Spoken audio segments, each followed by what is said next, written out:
Assalamualaikum warahmatullahi wabarakatuh. Perkenalkan, nama saya Tessa Septriani dengan NIM 141442371 dari kelas Nondik A. Nah, di sini saya akan menjelaskan mengenai UAS dari mata kuliah Kimia Organik 2 dengan dosen pengampu Ibu Dr. Randa Nurhayati Bialangi, MSI. Soal yang pertama yaitu senyawa aromatik polisiklik berbeda dengan senyawa heterosiklik. Senyawa heterosiklik memiliki paling sedikit dua unsur berbeda sebagai anggota cincinnya. Berikan contoh struktur, nama, dan penjelasan sifat dari masing-masing senyawa yang tergolong senyawa aromatik polisiklik dan senyawa heterosiklik. Contoh dari senyawa aromatik polisiklik itu ada naftalena.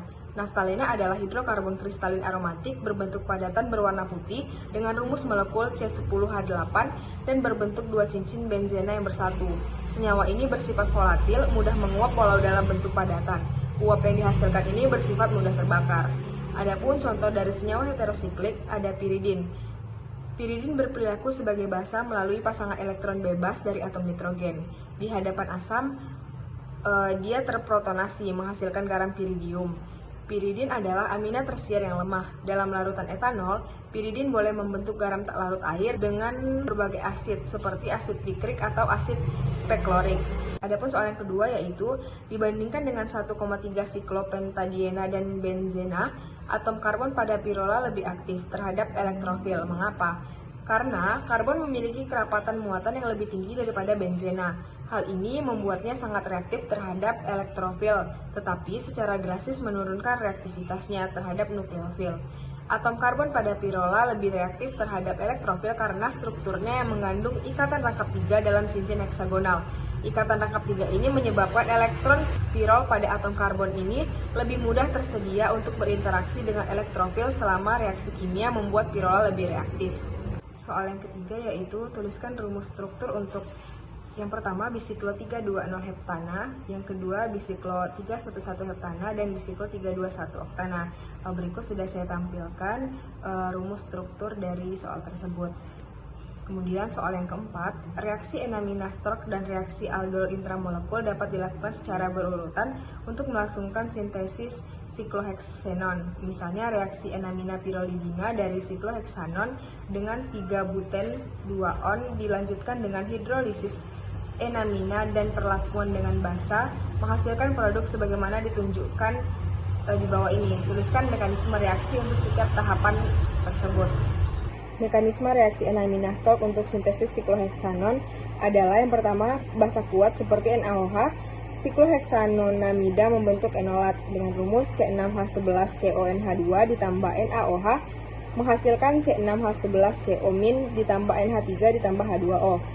Yang kedua, enolat bereaksi dengan gugus karbonil dari 3-buten 2-on untuk membentuk enamina dengan rumus C6H11CO- ditambah CH3 dengan ikatan rangkap COCH3 menghasilkan C6H11COCH dengan ikatan rangkap COCH3.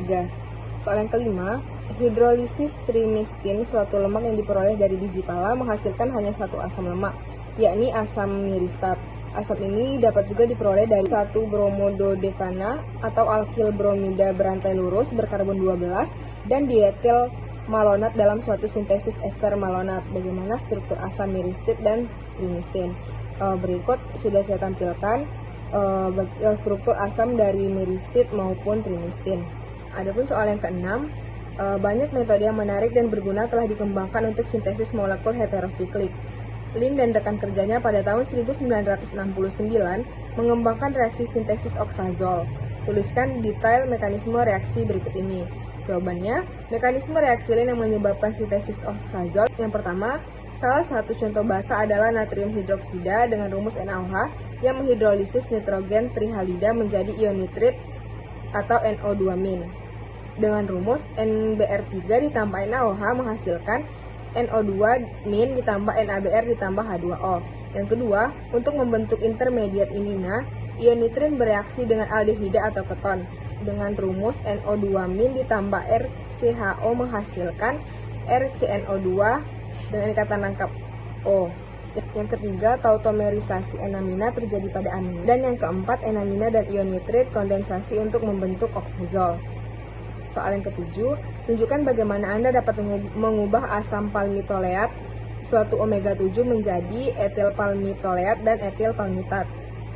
Nah, yang pertama etil palmitoleat. Ada reaksi esterifikasi yang dapat mengubah asam palmitoleat menjadi etil palmitoleat. Reaksi ini terjadi antara asam palmitoleat dan etanol melalui katalis asam sulfat dengan rumus C16H3O2 ditambah C2H5OH menghasilkan C16H32O2 ditambah H2O. Yang kedua, etil palmitat. Salah satu cara untuk mengubah asam palmitoleat menjadi etil palmitat adalah melalui suatu reaksi hidrogenasi yang melibatkan reaksi antara hidrogen gas dan katalis nikel dengan rumus C16H3O2 ditambah H2 menghasilkan C16H32O2. Soal yang ke-8, tuliskan reaksi hidrolisis tristearin atau gliseril tristearat. Lemak gliseril tristearat merupakan ester dari molekul gliserol dan 3 molekul asam stearat. Jadi, 1 molekul gliserol berikatan dengan 3 molekul asam stearat akan membentuk 1 molekul gliseril tristearat dengan menghasilkan 3 molekul air. Soal yang ke-9, yang pertama, apa perbedaan sifat fisik antara lemak dan minyak ditinjau dari strukturnya? Perbedaan sifat fisik antara lemak dan minyak ditinjau dari strukturnya. Yang pertama, keadaan fisik pada suhu ruang. Lemak biasanya berwujud padat pada suhu ruang karena memiliki asam lemak dengan rantai panjang. Sedangkan minyak cenderung berwujud cair pada suhu ruang karena memiliki asam lemak dengan rantai pendek atau memiliki lebih banyak ikatan rangkap. Yang kedua, panjang rantai asam lemak. Lemak memiliki asam lemak dengan rantai panjang yang memungkinkan molekul membentuk struktur padat dan terorganisir. Sedangkan minyak memiliki asam lemak dengan rantai pendek atau sedang yang membuat molekul lebih cair karena interaksi antar molekulnya lebih lemah. Selanjutnya, jumlah ikatan rangkap. Pada lemak cenderung memiliki sedikit atau tidak ada ikatan rangkap dalam satu lemak, membuat molekul lebih padat dan stabil. Sedangkan pada minyak mungkin memiliki ikatan rangkap yang memperkenalkan ketidakaturan dalam rantai asam lemak dan membuat molekul lebih cair. Manakah di antara ketiga senyawa di bawah ini yang bersifat sebagai deterjen? Jelaskan alasannya. Senyawa yang bersifat deterjen yaitu ada pada senyawa nomor 3 dengan rumus senyawa CH3CH210 CH2SO3Na bersifat sebagai deterjen. Ini disebabkan oleh kehadiran gugus hidrofilik SO3Na dan hidrofobik rantai hidrokarbon panjang dalam strukturnya. Gugus hidrofilik dapat berinteraksi dengan air, sedangkan rantai hidrofobik dapat berinteraksi dengan kotoran dan minyak. Ini soal nomor 10, asam palmitat mempunyai rumus CH3CH214COH. Yang pertama, menggambarkan struktur molekul trigliserida yang hanya mengandung asam palmitat sebagai asam lemaknya. Kemudian yang kedua, menuliskan rumus molekul trigliserida palmitat. Rumus molekul trigliserida palmitat yaitu C3H5 C15H31COO3. Yang C, trigliserida merupakan bahan dasar pembuatan sabun. Tuliskan reaksi saponifikasi trigliserida palmitat dengan KOH. Kemudian pada nomor 11 bisa dilihat ini merupakan yang pertama gambar struktur rantai terbuka dari glukosa dan fruktosa. Gambar yang kedua merupakan gambar struktur lingkaran dari glukosa dan fruktosa. Gambar yang ketiga merupakan gambar disakarida sukrosa, glukosa fruktosa. Yang gambar yang keempat, gambar disakarida maltosa, glukosa, dan gambar yang terakhir itu menunjukkan jembatan oksigen yang membentuk disakarida. Soal nomor 12 yaitu tuliskan persamaan reaksi untuk reaksi berikut ini. Jawabannya yang pertama itu dietil malonat ditambah logam Na sama dengan natrium dietil malonat. Yang B, natrium dietil malonat ditambah CH31 menghasilkan metil dietil malonat. Yang C, metil dietil malonat ditambah Na menghasilkan natrium metil dietil malonat. Yang D, natrium metil dietil malonat ditambah N-butil iodida menghasilkan butil N-dietil malonat. Dan yang terakhir, butil N-dietil malonat dihidrolisis dan kemudian dipanaskan menghasilkan asam N-butirat dan etanol. Soal yang ke-13, berdasarkan sifat elektronegatifan dan kecenderungan suatu atom atau gugus fungsi sebagai penarik elektron atau pendorong elektron, urutkan sifat keasaman senyawa asam karboksilat A sampai E berikut, mulai dari yang kurang asam hingga paling asam dan jelaskan alasannya. Menurut saya, urutannya yaitu A, B, C, D, dan E. Karena substituen yang bersifat elektrofilik akan mendorong elektron dari gugus karboksil sehingga menyebabkan gugus karboksil menjadi lebih sulit terionisasi. Oleh karena itu, asam karboksilat yang memiliki substituen elektrofilik bersifat kurang asam. Adapun soal yang ke-14 yaitu menuliskan mekanisme pembentukan produk A, B, dan C. Jawabannya yang A, reaksi adisi nukleofilik, yaitu reaksi antara ion hidroksida OH- dengan alkena. Ion hidroksida OH- menyerang ikatan rangkap karbon pada alkena. Atom karbon yang lebih elektronegatif menerima pasangan elektron dari ion hidroksida. Ikatan rangkap karbon-karbon putus dan terbentuk ikatan tunggal antara atom karbon tersebut dengan ion hidroksida. Ion hidroksida melepaskan proton H+ sehingga berbentuk alkohol. Yang B, reaksi substitusi nukleofilik, yaitu reaksi antara ion bromida dengan alkohol.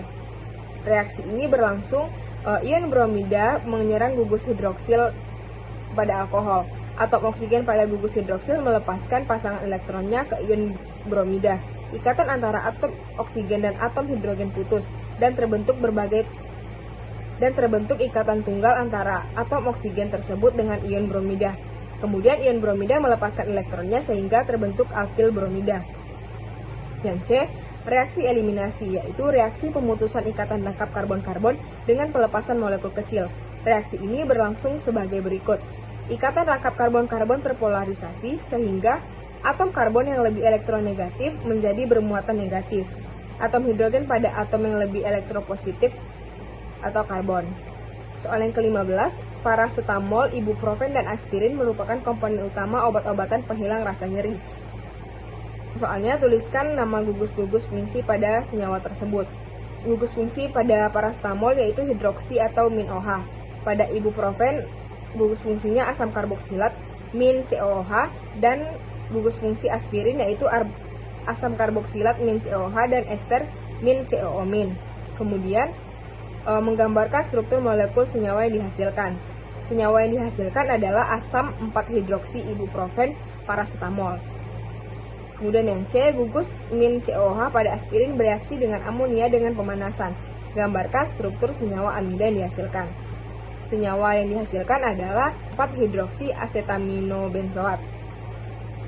Kemudian yang keempat, gambarkan struktur kedua senyawa yang dihasilkan pada hidrolisis aspirin. Adapun struktur dari kedua senyawa yang dihasilkan hidrolisis aspirin adalah asam asetil salisilat dan etanol. Soal yang ke-16, dengan melalui pembentukan garam diazonium, buatlah yang pertama toluena menjadi O-bromotoluena, yang kedua toluena menjadi M-bromotoluena. Jawabannya yang pertama, pembentukan garam diazonium dari toluena menghasilkan O-bromotoluena memiliki reaksi C6H5CH3 ditambah HNO3 ditambah H2SO4 menghasilkan C6H5CH2NO2 ditambah H2O.